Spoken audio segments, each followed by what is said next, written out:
जिगर मुरादाबादी का एक शेर है, ये कह कह के हम दिल को बहला रहे हैं, वो अब चल चुके हैं, वो अब आ रहे हैं। प्रधानमंत्री मोदी ने पिछले दिनों ये शेर संसद में राहुल गांधी के लिए पढ़ा था। तब इसमें उनका एक सटायर था, लेकिन अब सिचुएशन दूसरी है। अब ये शेर अमेठी और रायबरेली के लोग मन में पड़ रहे हैं।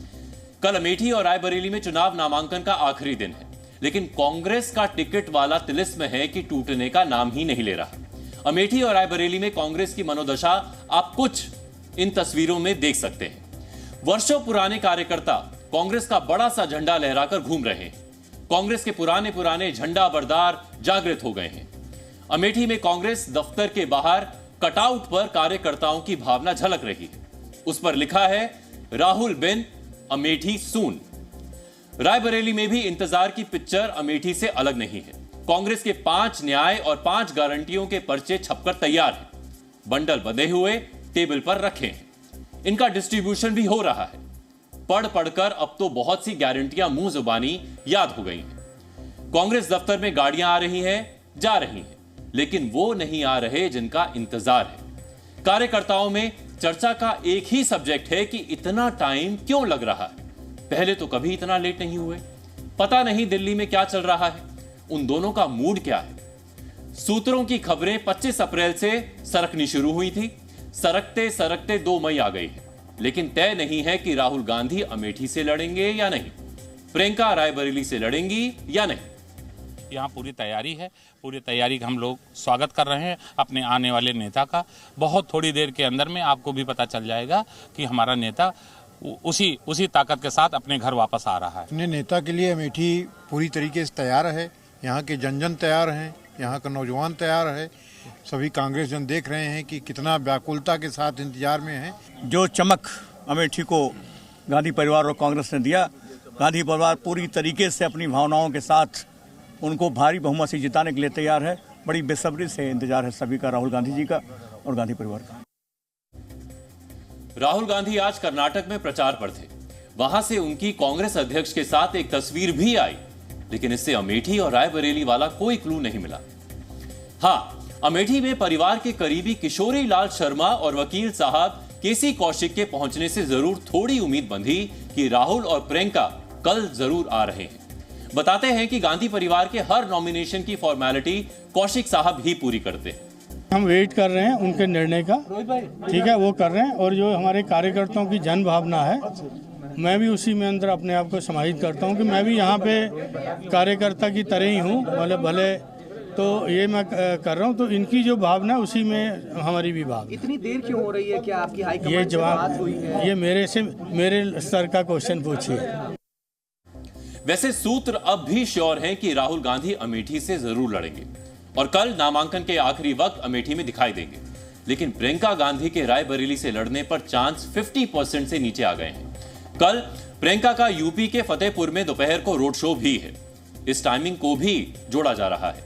इंतजार करते करते बीजेपी भी थक गई और उसने आज दिनेश प्रताप सिंह को ही रायबरेली से उम्मीदवार घोषित कर दिया।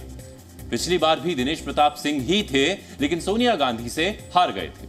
हम चाहते हैं कि राहुल जी लड़े अमेठी से। हम चाहते हैं कि प्रियंका जी रायबरेली से लड़े। हमारे 3 मुख्य प्रचारक हैं, सुपरस्टार कैंपेनर हमारी ओर से जो प्रचार कर रहे हैं, कैंपेन कर रहे हैं। कोई खड़गे जी हैं, राहुल जी हैं और प्रियंका जी हैं। कांग्रेस संगठन, कांग्रेस कार्यकर्ता सभी लोग चाहते हैं कि राहुल जी अमेठी से लड़े और प्रियंका जी रायबरेली से लड़े। बट ये उनका निर्णय है, उनका व्यक्तिगत निर्णय है। सीईसी ने तो कह दिया है कि हम चाहते हैं कि आप लड़े, अभी उनको तय करना है। कुछ चीजें हैं जिनके जवाब खुद कांग्रेस कार्यकर्ता भी ढूंढ रहे हैं। वो ये कि जब अमेठी के कार्यकर्ता, यूपी की कांग्रेस कमेटी, दिल्ली में बैठे बड़े नेता सब चाहते हैं कि राहुल गांधी अमेठी से लड़ें, तो फिर इफ एंड बट कहां है? जयराम रमेश कह रहे हैं कि सीईसी ने फैसला बता दिया है, तो फिर राहुल क्यों रुके हुए हैं? उन्होंने तो कहा था कि सीईसी तय करेगी, क्योंकि कल पर्चा भरते हैं तब जाकर 15 दिन ही प्रचार के लिए बचेंगे। कांग्रेस इस टक्कर को हल्के में भी नहीं ले सकती, क्योंकि सामने तीसरी बार स्मृति ईरानी होंगी। स्मृति ईरानी का अमेठी कनेक्शन अब 10 साल का हो चुका है और जमीन को मजबूत करने के लिए वो दिन रात अमेठी में बनी हुई है। स्मृति ईरानी का ये फील्ड वर्क इस रिपोर्ट में देखिए। आपने यात्रा में हमसे की शोभा बढ़ाई है। अब आप अपना आशीर्वाद दें। अमेठी मेरी है और मुझसे मेरी अमेठी कोई नहीं छीन सकता। कोई गांधी नहीं, न राहुल गांधी, न प्रियंका गांधी। कांग्रेस के कार्यकर्ता रॉबर्ट जी को मांग रहे हैं, जीजा जी को मांग रहे हैं, पहले साला साहब को मांग रहे थे। उनका जीजा हो या साला, अमेठी में हर वोटर है मोदी का मतवाला, भैया भूल जाओ। ये अमेठी में स्मृति ईरानी का कॉन्फिडेंस लेवल है, जो अमेठी की तीसरी लड़ाई में पहले से ज्यादा हाई है, पीक पर है। स्मृति ईरानी हर नए दिन के साथ अमेठी से अपने कनेक्शन को और मजबूत कर रही हैं। लोगों के बीच उनके हर कार्यक्रम में जा रही हैं, पूजा पाठ में शामिल हो रही हैं, खास करके महिलाओं से मिल रही हैं और उनसे जीत का आशीर्वाद ले रही हैं। इसका असर देखिए, उनके समर्थक कह रहे हैं कि किसी सांसद का ऐसा लोकल टच उन्होंने 2019 से पहले 10 साल में नहीं देखा जो पिछले 5 साल में देखा है। हम कमल के फूल पे ये बटन दबाएंगे, भारतीय जनता पार्टी ही जीतेगी, हमारी स्मृति दीदी ही जीतेंगी और कोई नहीं जीतेगा। कांग्रेस ऐसी काहे नाराजगी? नहीं, नाराजगी ऐसा है, उन्होंने हमारे लिए किया क्या है। इन्होंने तो औरतों को गैस दिलवाई है, उनको आगे बढ़ने के लिए एक से बेटियों का है, देखो सुकन्या समृद्धि योजना है, हर चीज भारतीय जनता पार्टी हमारे लिए बहुत कुछ कर रही है। कांग्रेस हमारे लिए कुछ नहीं कर रही है। दीदी ने अच्छा काम किया है और निकलेंगी हमेशा। राहुल गांधी ने ऐसा क्या किया जिससे अरे वो अच्छा, अरे नाराजगी क्या है, उनके राज में क्या हुआ ही है, जितना दीदी ने कर दिया उसने क्या किया।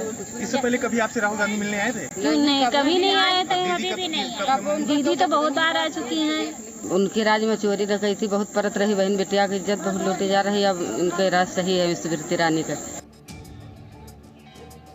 स्मृति ईरानी ने जब 2014 का चुनाव लड़ा तब अमेठी उनके लिए नई थी। वो 1 लाख वोटों से चुनाव हारी, लेकिन अमेठी से रिश्ता नहीं तोड़ा। नतीजा 2019 में राहुल गांधी को 52,000 वोटों से हराकर संसद पहुंचे। वो 5 साल जमीन बनाने में गए तो पिछले 5 साल इसी जमीन को मजबूत करने में गए। अमेठी की जमीन पकड़ने के लिए उन्होंने अमेठी में अपना घर भी बना लिया है। इस बार नामांकन में अपने अमेठी के घर का ही पता दिया है। ये वो अमेठी है जिसने 15 साल एक लापता सांसद के चलते इसी गौरीगंज में खाद की लाइन में खड़े किसानों की छातियों पर, पीठ पर लाठी पड़ते देखा इंडिया अलायंस का। स्मृति ईरानी का कैंपेन सुबह से रात तक चल रहा है। दिन भर की बैठकों और रैलियों के बाद वो शाम में स्कूटी पर अमेठी के बाजारों में निकल जाती हैं। अब पूछें कि स्मृति ईरानी के फेवर में क्या चीजें जाती हैं, तो उनके पास गिनाने के लिए 5 साल के काम है। साथ ही पूछने के लिए यह भी है कि राहुल गांधी 2019 में हारने के बाद 3 बार ही अमेठी क्यों आए।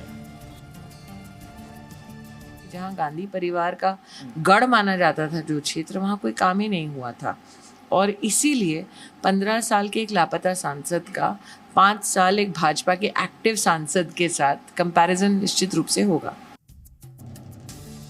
ब्यूरो रिपोर्ट, जी मीडिया। स्मृति ईरानी का ग्राउंड वर्क और उनका कॉन्फिडेंस लेवल आपने इस रिपोर्ट में देखा। शायद उनके लिए भी इस लड़ाई का मजा तब होगा जब टक्कर में राहुल गांधी हो। आखिर में 2 अपडेट और दे दें कि शाम को अमेठी के कांग्रेस दफ्तर में एक बड़ा सा होर्डिंग पहुंचा है जिस पर राहुल गांधी की तस्वीर है। दूसरा ये कि कल कांग्रेस ने अमेठी में नॉमिनेशन के लिए 150 बाइक की परमिशन मांगी है। अब 150 बाइक के साथ रोड शो होगा तो नॉमिनेशन करने वाला कौन होगा, इसका आप भी अनुमान लगाइए। आपके भी तो अपने सूत्र होंगे ही। अमेठी रायबरेली में कांग्रेस का सस्पेंस खत्म होने का नाम ही नहीं ले रहा, जिसकी चर्चा हर कोई कर रहा है। लेकिन अब वक्त है राजनीति के चर्चित और वायरल चुनावी बयानों की डेली डोज का। कांग्रेस की कमजोर सरकार आतंक के आकाओं को डोजियर देती थी और मोदी की मजबूत सरकार देखिए, डोजियर बोजियर में टाइम खराब नहीं करते, आतंकियों को घर में घुसकर मारते हैं। भारत की आस्था के साथ खिलवाड़ करना ये कांग्रेस की प्रवृत्ति है और कांग्रेस अध्यक्ष के द्वारा यही बात जो उनको कांग्रेसी संस्कार में प्राप्त हुआ है वही बात वो अपने भाषणों में कर रहे हैं। भगवान शिव और भगवान राम को आपस में लड़ाने का कुत्सित प्रयास कर रहे हैं। आज तो राष्ट्रीय अध्यक्ष अखिलेश यादव को आप बोलना है और आप सब लोगों को सुनना है और फिर 7 मई को भारतीय जनता पार्टी को बहुत बड़े मार्जिन से जिताना है। जो आदमी का नामांकन फॉर्म में 0 से 8 तक गया हो तो वो क्या डील करेगा, आज की तारीख में मेरे पास क्या है और क्या नहीं है ये पूरा डिस्क्लोज्ड है। जो आदमी 15 लाख की घड़ी फैलता है उसको कोई क्या डील में देगा। Zee News.